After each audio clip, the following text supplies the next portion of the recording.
이런 자를 멀리하라. 사람을 사귈 때는 뻔뻔할 정도로 유들유들한 자. 늘상 침착하고 동요라곤 전혀 없는 자. 여러 가지 차선책을 모색해두는 자. 사람을 원망해 본 적이 없는 자. 약삭 빠른 자를 배제하라. 그리고 옹졸한 자들은 특히 위험하다. 무언가 성가신 일이나 다툼이 생기면 그들은 금세 극단으로 가기 때문이다. 사소한 충돌, 오해, 갈등을 원만하게 해결하거나 적절하게 되돌려주고 마무리하는 방법을 그들은 모른다. 일단 증오하면 멈출 수 없고 상대를 파멸시킬 방법에만 몰두한다. 그러므로 그 같은 자들은 과하다 싶을 만큼 조심하고 멀리하는 것이 현명하다. 한결같은 환대는 불신의 다른 얼굴이다. 언제 찾아가더라도 늘 융숭한 대접으로 당신을 환영하는 사람이 있다.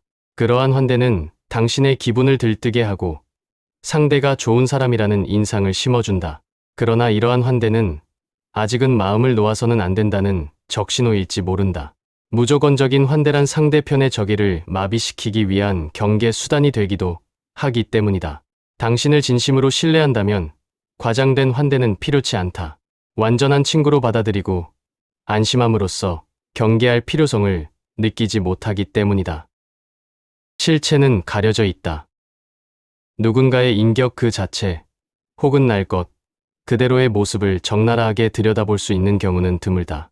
왜냐하면 업무나 인간관계, 직위와 입장, 능력과 재능 등으로 그 사람의 알맹이가 마치 짙게 화장한 듯 가려져 있기 때문이다.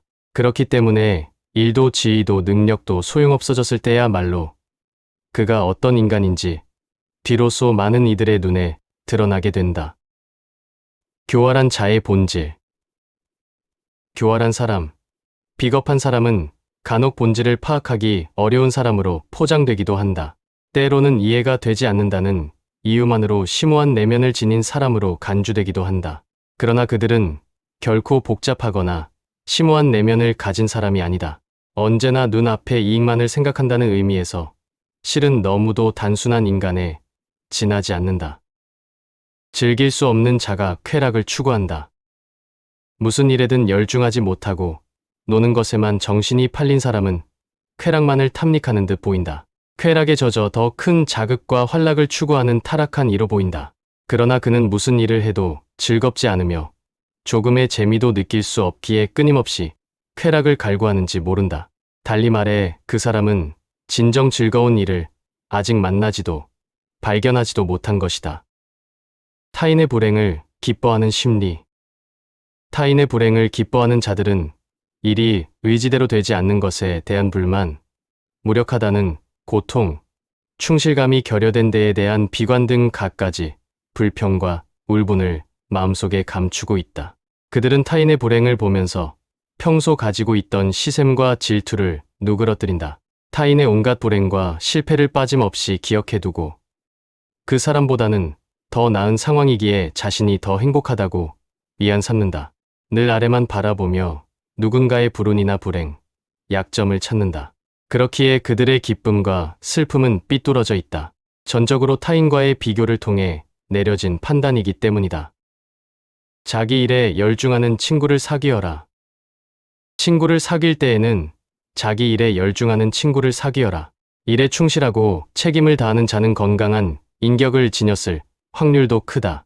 또한 일을 좋아한다는 것은 요령을 빨리 습득하는 재능과 높은 집중력을 가지고 있다는 뜻이기도 하다. 그런 사람은 주위의 신뢰를 받는 법이다. 반면 일에 몰두하지 못하고 게으름만 피우는 자는 좋은 사람, 좋은 친구가 되기 어렵다. 큰 소리만 치면서 이 일, 저 일 집적대는 사람도 마찬가지다. 그 같은 사람은 온갖 망상을 사실처럼 퍼뜨리고 다른 이의 험담을 늘어놓기 일수다. 심할 때는 타인의 문제까지 당연한 듯 참견하는 말썽꾼이다. 친구를 위한 침묵. 타인 앞에서는 소중한 친구에 대해 이것저것 설명하거나 너무 많은 이야기를 하지 않는 것이 좋다. 우정은 말로는 도저히 표현할 수 없는 것이기에 그것을 어떻게든 말로 설명하려고 하면 아무래도 본질을 벗어나는 법이다. 그러다 보면 자신의 입으로 나온 말을 자신의 귀로 듣고 자신의 우정에 의심을 품을 수도 있다. 친구에 대한 동정의 깊이. 진심으로 신뢰하던 친구가 너무도 부끄러운 일을 저질렀다는 사실을 알게 되면 우리의 마음은 어떨까? 엄청난 좌절과 고통이 엄습할 것이다. 때로는 자신이 저지른 것보다 훨씬 강한 고통과 슬픔으로 아파할 것이다. 왜일까?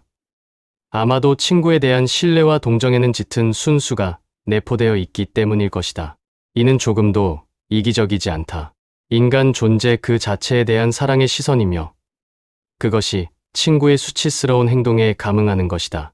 그렇기에 친구에 대한 연민은 일반적인 연민의 감정보다 훨씬 고통스럽다.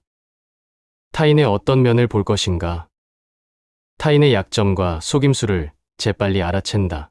누군가의 비겁함, 야비함이 곧잘 눈에 들어오며 사람의 언행에는 모종의 의도나 꿍꿍이가 있다고 생각한다.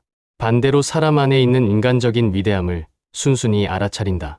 타인의 훌륭함에 자연스럽게 감응하고 타인의 허물에 민감하기보다는 어느 정도의 결점은 애교라 여기며 포용한다. 그대는 어디에 속하는 사람인가? 혹은 무엇을 보는 사람이 될 것인가? 꿈꾸는 모습으로 빚어나갈 수 있다. 은연중에 스스로를 마치 단단한 돌처럼 형태가 굳은 존재로 여기고 있지는 않은가? 개인의 고유한 특성은 이미 형성되었고 이제부터는 외모만 어느 정도 변하겠지 하며 각오하고 있지는 않은가? 그처럼 생각하면 정말 그와 같이 될 것이다. 그러나 나이가 몇 살이 든 사람은 무한히 변할 수 있다.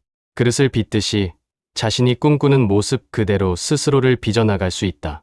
진정 바란다면, 그렇게 되고자 하는 의지만 있다면 어떻게든 변모하여 더 높이 올라갈 수 있다. 오늘 소개한 내용은 사모미디어에서 출판한 초영 니체의 말에서 발췌한 내용이다. 니체는 현실의 참혹함과 인간의 한계를 인정하면서도 각자의 삶을 주체적으로 이끌어 나가야 한다는 메시지를 남겼다. 위대함은 과연 어디서 오는가? 어떤 사람이 위대한가? 사람들이 어째서 그를 위대하다고 하는가? 무엇이 그를 위대하게 보이게 하는가? 그것은 자기 자신에 대한 성실함을 그가 일생 동안 변함없이 보여주었기 때문이다. 그것이 그를 위대하게 만들었으며 위대하게 보이게 하는 것이다.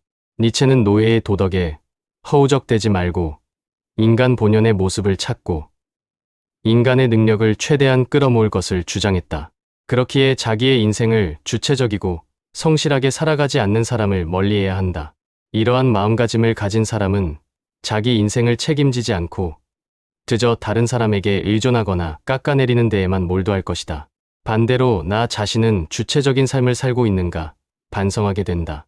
오늘 하루를 열심히 살지 않으며 남에게 기대려 하지 않았는지, 돈은 바라면서 아무것도 하지 않고 그저 로또가 당첨되기를 기다리지는 않았는지, 직장에서 내가 해야 할 일을 다른 동료에게 떠넘기지는 않았는지 등과 같이 말이다.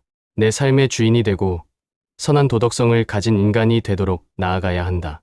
강한 의지를 가지고 잘못된 방향으로 내 삶이 나아가고 있지는 않는지 지속적으로 점검하며 주체적인 삶을 살자.